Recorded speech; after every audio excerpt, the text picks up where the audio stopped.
Madam Kishan Reddy గారు ఈ మధ్యలో కీలక వ్యాఖ్యలు చేశారు. మమ్మల్ని అడిగి మీరు హామీలు ఇచ్చారా? హామీలు నెరవేర్చేటప్పుడు మా దగ్గర దాకా ఎందుకు వస్తుంది అనేది వ్యాఖ్యలు చేయడం జరిగింది. దీన్ని ఎలా చూస్తారు?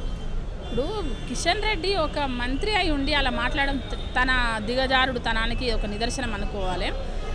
తెలంగాణలో ఉన్న ప్రజలు కోసం ఇచ్చిన హామీలు అవి. ఏ సీఎం కోసమో లేదంటే ఒక మా కాంగ్రెస్ పార్టీలో ఉన్న నాయకుల కోసం ఇచ్చిన హామీలు కాదవి. ప్రజల కోసం ఇచ్చిన హామీలు, ప్రజల సంక్షేమం కోసం ఇచ్చిన హామీలు, ప్రజలను అభివృద్ధి దశలో తీసుకెళ్ళడానికి ఇచ్చిన హామీలు అవన్నీ.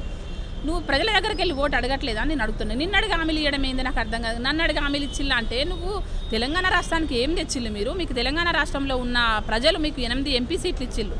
మీరు తెలంగాణ ప్రజలకు ఏమి ఇచ్చిల్లు అనేసి అడుగుతున్నాం. మేము ఏమి ఇచ్చిల్లు, మీరు ఎందుకు నిధులు తీసుకురావట్లేదు? పక్క రాష్ట్రంలో ఉన్న వాళ్ళు తీసుకెళ్తుంటే మరి మీరు ఉన్నారు కదా, మీరు మినిస్టర్స్ అయిండ్లు కదా, మీరు కేంద్ర మంత్రులు అయిండ్లు కదా, మరి మీరెందుకు తీసుకురావట్లేదు? మేము అడిగిన దానికి మమ్మల్ని అడిగి మీరు హామీలు ఇచ్చిల్లా అనేది ఎంత అసలు అవివేకంగా మాట్లాడింది కిషన్ రెడ్డి.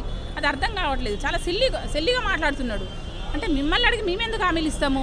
మేము ఇక్కడ రాష్ట్రం వచ్చిన తర్వాత, రాష్ట్రం ఏర్పడిన తర్వాత ప్రజల సంక్షేమం కోసం మేము పనిచేస్తున్నాము. మీకు కూడా మీకు 8 సీట్లు ఇచ్చిల్లు. మీరు కేంద్రం ప్రభుత్వాన్ని మీరు నడుపుతున్న రాష్ట్రాలకు ఇవ్వాల్సిన నిధులు ఇవ్వాలి కదా. మిమ్మల్ని అడిగి మేమెందుకు హామీలు ఇస్తాము? మా మేనిఫెస్టోలో ఉన్నాయి, మేము ఇస్తాము. మాకున్న ఆర్థికంగా ఇక్కడ ఇప్పుడు కేంద్రంలో మీరు కూడా 10 సంవత్సరాలు ఉన్నారు కదా, మీరు ఎందుకు కేసీఆర్ మీద ఎందుకు దుమ్మెత్తిపోయలేదు, ఎందుకు దొరకబట్టలేదు? మీ మోదీ గారే ఉన్నది కదా ప్రధానిగా, ఇక్కడ కేసీఆరే కదా సీఎంగా ఉన్నప్పుడు. మరి ఇంత అవినీతి జరుగుతున్నప్పుడు మీరు ఎందుకు మాట్లాడలేదు?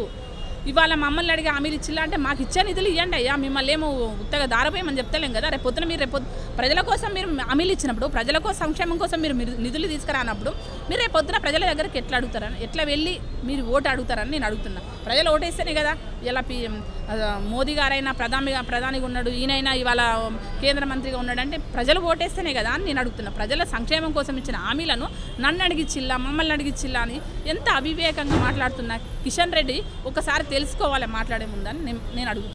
Subscribe us and press the bell icon for more interesting updates.